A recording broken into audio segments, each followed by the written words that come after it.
अरे जिंदगी बनाने का ऐसा मौका भी कहाँ मिलता है। पहले उसे किसी लायक तो बन जाने दो। अरे ईश्वर की कृपा है हम पर, किस चीज की कमी है उसे? बना बनाया बिजनेस है, गाड़ी है, घर है, और क्या चाहिए खुशहाल जिंदगी जीने के लिए? एक बात बताओ, थोड़ा अगर रुक जाओगी तो क्या फर्क पड़ेगा? अरे फर्क पड़ेगा। हाँ, अच्छी लड़कियां निकल जाएंगी। क्यों? अरे क्यों क्या, अच्छी लड़कियां घर में बैठी नहीं रहती, लोग उनको मांग कर ले जाते हैं। अरे तुम आजकल की दुनिया में घूमी नहीं हो ना, मैं तुम्हें बताता हूँ। आजकल दुनिया में जो अच्छी लड़कियां हैं ना, वही घर पर बैठी। खराब लड़कियां तो अपना अपना लड़का ढूंढ लेती है और चली जाती है शादी करके। मेरी समझ में एक बात नहीं आती, आप ये शादी की बात हमेशा टालते क्यों? अरे नहीं, मैं टाल नहीं रहा हूँ। मैं सोचता हूँ कि देखो, अगर राहुल को अच्छी पत्नी नहीं मिली और वो उससे परेशान हो गया तो बिजनेस में ध्यान नहीं दे पाएगा, और बिजनेस में ध्यान नहीं देगा तो उसकी लाइफ बर्बाद हो जाएगी। मैं सिर्फ ये चाहता हूँ कि वो इतने पैसे कमाए कि जिंदगी भर बैठ करके खाए।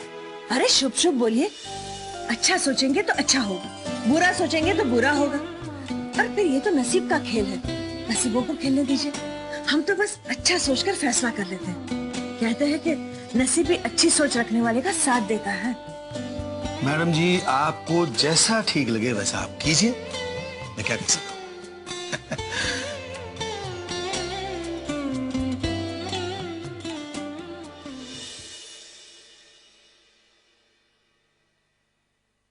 ये आप क्या कह रहे हैं डैड?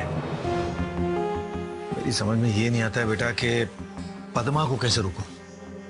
डैड, आप ही ने ढील दी। पहले भी आपने हर काम अपनी मर्जी से ही किया, मम्मी तो सिर्फ चुप रहती थी।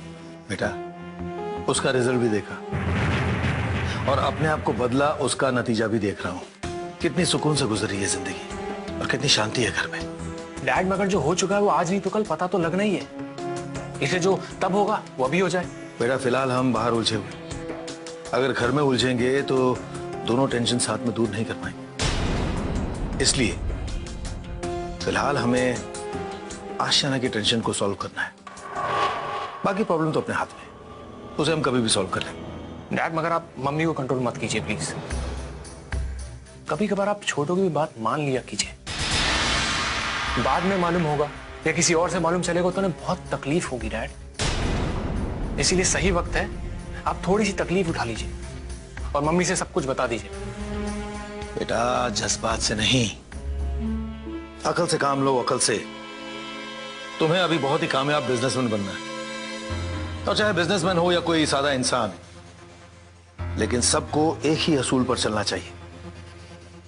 अब वो ये है कि जब आपके सामने दो चीजें सामने हो, दो चीजें, उनमें से कौन सी चीज सबसे ज्यादा जरूरी है उस पर अमल करो। इसलिए हमारे लिए आशियाना का फैसला बहुत जरूरी है, उसके बाद तुम्हारी शादी का। लेकिन पद्मा को कैसे समझाएं? उसे समझाना भी तो जरूरी है।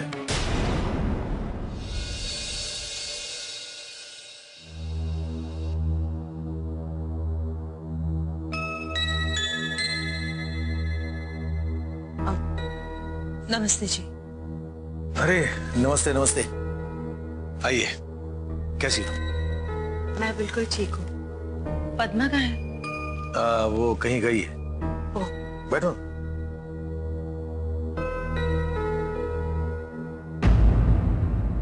कहिए। आशियाना का केस कहाँ तक पहुंचा? क्या आपको आशा है आशियाना मिल जाएगा?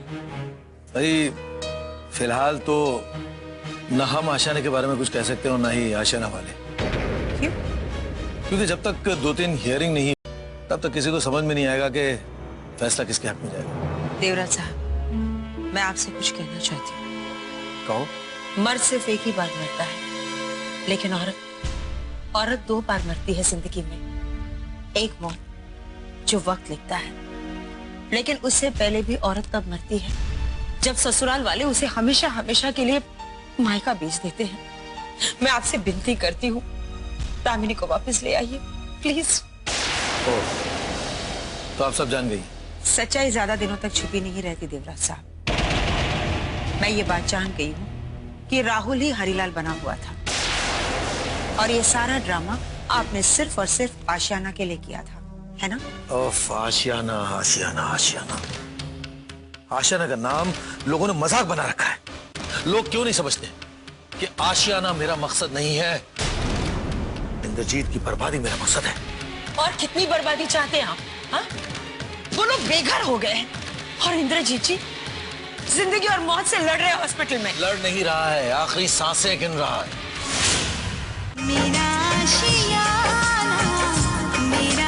और मौत से लड़ रहे हैं हॉस्पिटल में। लड़ नहीं रहा है, आखिरी सांसें गिन रहा है। किसी भी वक्त उसकी मौत की खबर मिल सकती है। किसी के कहने या चाहने से लोगों को अगर मौत आ जाए तो भगवान को याद कौन करेगा? ये तो वक्त ही बताएगा कि वो मरेगा या बचेगा। वैसे मैं तो चाहता हूं कि वो होश में आ जाए, और वो होश में उस वक्त आए जब उसका सब कुछ लुट चुका हो। वो उसके लिए जीते जी मौत से भी बदतर जिंदगी होगी। मेरे ख्याल से पद्मा ये बातें नहीं जानती, है ना? ये तो अच्छा हुआ कि मैं यहाँ हूं। अगर मैं यहाँ नहीं होता तो ये सारी बातें आप पद्मा को बता देती। तो क्या हुआ? क्या ये कोई बुरी बात है? क्या ये गलत है? बात सही है, गलत नहीं है अमृता। ये मामला हमारे घर का है। जो मामले घर से बाहर आ जाते हैं वो घर के कहां रह जाते हैं देवराज साहब। आपने आशियाना को ताला लगाया, ये तो पूरी दुनिया जान चुकी है। आज नहीं तो कल पद्मा को इसके बारे में जरूर पता चल जाएगा। पद्मा को पहले से सब कुछ पता है, क्योंकि आशियाना मेरा सपना है, वो उसे पता है। उसे अफसोस जरूर होगा, लेकिन खुशी भी होगी क्योंकि उसके पति का सपना पूरा हो। और राहुल की शादी के बारे में उसे पता चलेगा तब क्या? बस इसी बात की तो मुझे टेंशन है, इसीलिए तो मैं आपको मना कर रहा हूं। मैं नहीं चाहता कि कोई मेरी खुशहाल जिंदगी में टेंशन ले। इसके बारे में पहले ही सोचना था देवराज साहब। जब ये राज खुलेगा तब क्या होगा, सोचिए। कौन सा राज खुलने वाला है? हरिलाल से राहुल और राहुल से दामिनी, सारी राज। बेटा बाप से भी आगे बढ़ गया।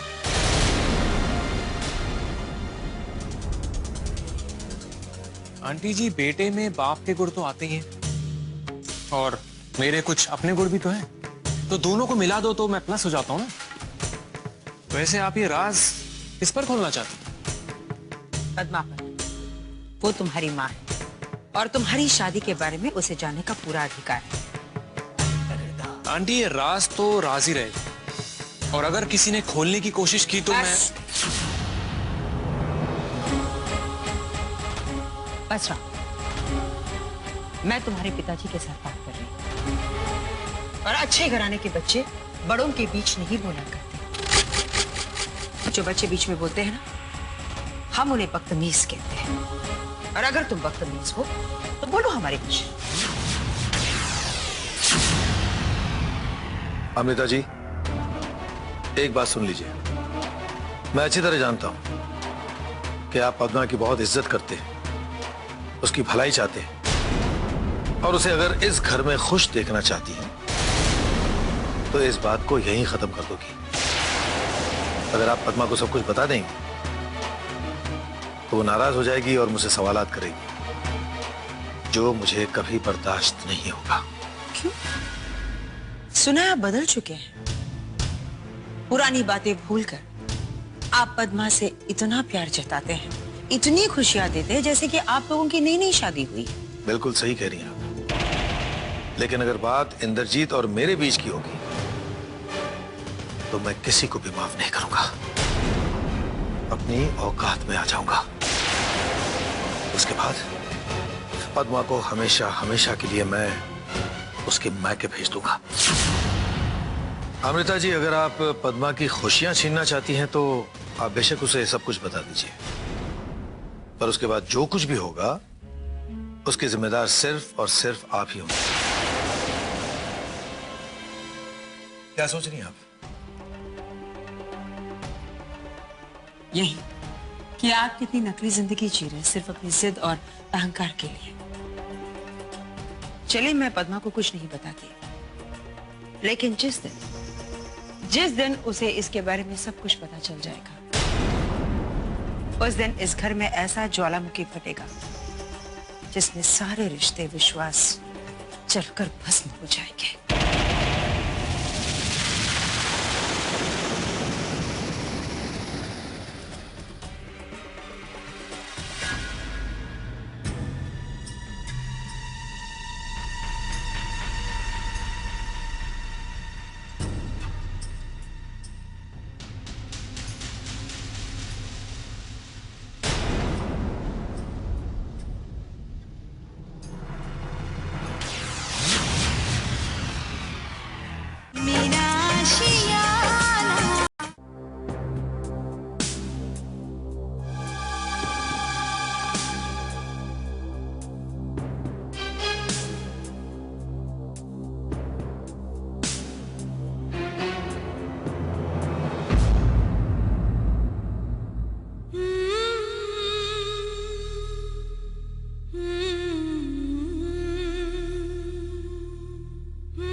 दामिनी,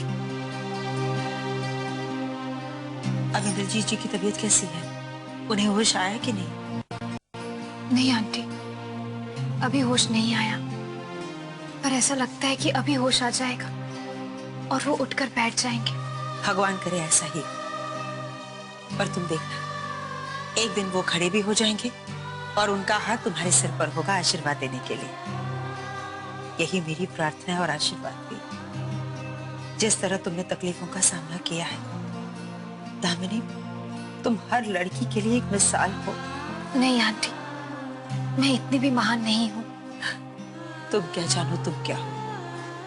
अरे हमारे दिल से तो पूछो, अगर हमारी किस्मत गर्दिश में ना लिखी होती तो आज तुम हमारी घर की बहू होती। आंटी, अगर ऐसा हो जाता तो आज जो मैं कर रही हूँ कभी नहीं कर पाती। आंटी, जो चीज जितनी करीब आ जाती है उसकी कोशिश उतनी ही कम हो जाती है। अगर मैं आपकी बहू बन जाती तो मैं अपने मम्मी पापा, अपने घर का ख्याल नहीं रख पाती, और रखती भी तो आपको बुरा लग जाता, और फिर दुनिया भी यही कहती कि बहू बनकर अपने माँ बाप का नहीं, अपने पति के घर का ध्यान रखना चाहिए। आंटी, एक बहुत कड़वा सच है, लेकिन सच तो यही है ना। आज कम से कम आपका प्यार, आपका आशीर्वाद तो है मेरे साथ। सच तो है, लेकिन इसमें एक बात भी है। जो मिसाल तुमने दिया है वो एक आम मिसाल है, ज्यादातर ऐसा ही होता है। लेकिन जिस तरह हजारों लड़कियों में तुम एक हो सकता है हजारों सासों में मैं एक होती, है ना? कोई बात नहीं, जरूरी नहीं कि हर आरज़ू पूरी हो जाए। दिल में कोई ना कोई तमन्ना बाकी रहना चाहिए। कम से कम उसी के सहारे इंसान जिंदा तो रहता है। मैं भी तो जी रही हूँ, किसे पता कल क्या होगा। सच कहा आंटी आपने, पता नहीं कल क्या हो जाए।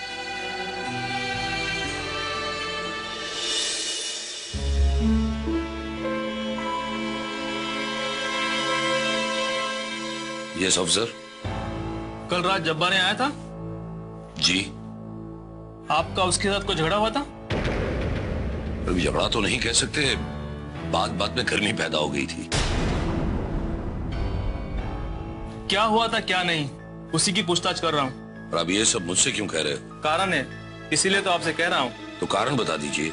वो भी बता दूंगा, लेकिन कुछ सवालों के बाद। हाँ, तो आपका जब्बार से किस बात पे झगड़ा हुआ?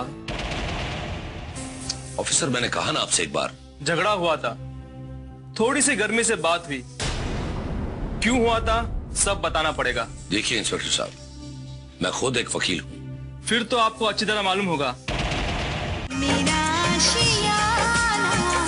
फिर तो आपको अच्छी तरह मालूम होगा, पुलिस जब इंक्वायरी करती है तो आदमी मामूली हो या वीआईपी, जवाब तो देना ही पड़ता है। जी देखिए इंस्पेक्टर, हमारी एकता नगर होकर बातचीत हो रही थी। बातचीत नहीं, गर्मी। अभी अभी आपने यही बयान दिया था और अभी मेरे सामने 2 मिनट में अपना बयान बदल दिया। Please inspector, come to the point. और मैं अच्छी तरह से जानता हूं कि पुलिस के पास सिर्फ एक ही पावर होता है, शक करने का। और हाँ, शक की बिना पर आप मुझे अभी तो यहां से ले जा सकते हैं, लेकिन बाद में इंक्वायरी होकर आपकी वर्दी भी उतर सकती है। अभी तो मैं आपको ले जाने के लिए आया हूं, क्योंकि जब्बार अभी हॉस्पिटल में है। हॉस्पिटल में? जी, आपके घर के बाहर बेहोशी की हालत में पाया गया। ये वाकया मेरे घर से बाहर निकलने के बाद हुआ है। आप वकील हैं, घर में कैसे कोई हरकत कर सकते हैं? आप तो कानून अच्छी तरह जानते हैं। तो आप साफ साफ कहिए ना कि आप ये कहना चाहते हैं कि जब्बार मेरे घर से निकला, मैंने उस पर हमला किया और जब्बार बेहोश हो गया। ये मैं नहीं, आप कह रहे हैं, क्योंकि जब्बार अभी बेहोश है। देखिए ऑफिसर, हथकड़ी लगाने की कोई जरूरत नहीं, मैं आपके साथ चलता हूं। और वैसे भी जब जब्बार को होश आएगा, अपने आप पता चल जाएगा कि हमारे बीच क्या हुआ था। ठीक है, लेकिन ये तब होगा जब जब्बार को होश आएगा। लेकिन अगर जब्बार को होश नहीं आया तो आपके होश उड़ जाएंगे। चलिए।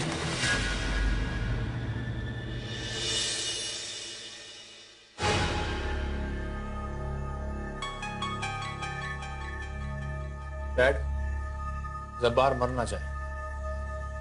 ये तो मेरा ऊंट पिट रहा है, इसे पीछे ले लेता हूं, बच गया। तो क्या कह रहे थे? मैंने कहा जब्बार मर ना जाए।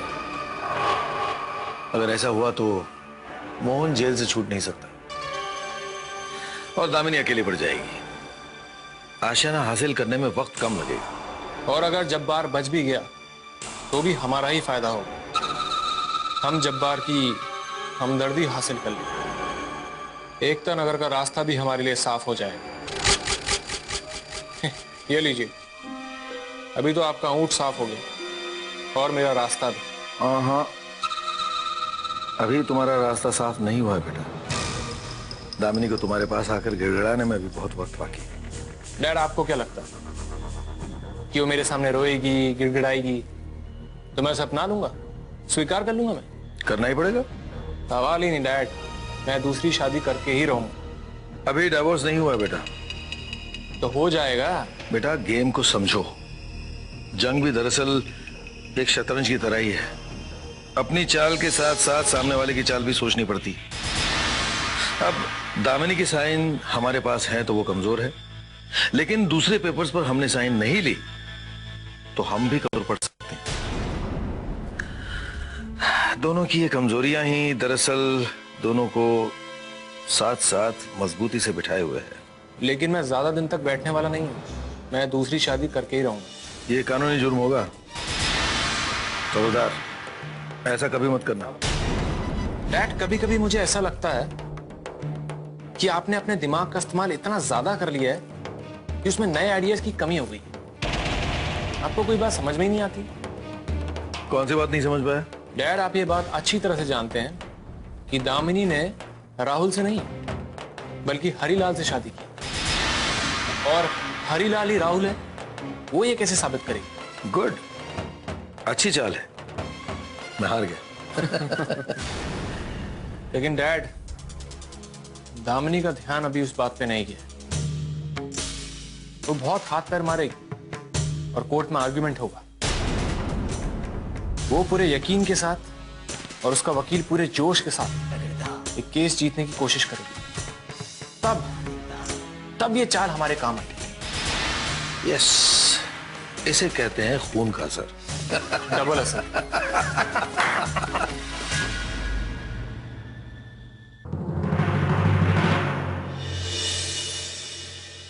आशियाना प्रायोजक new fair and lovely advance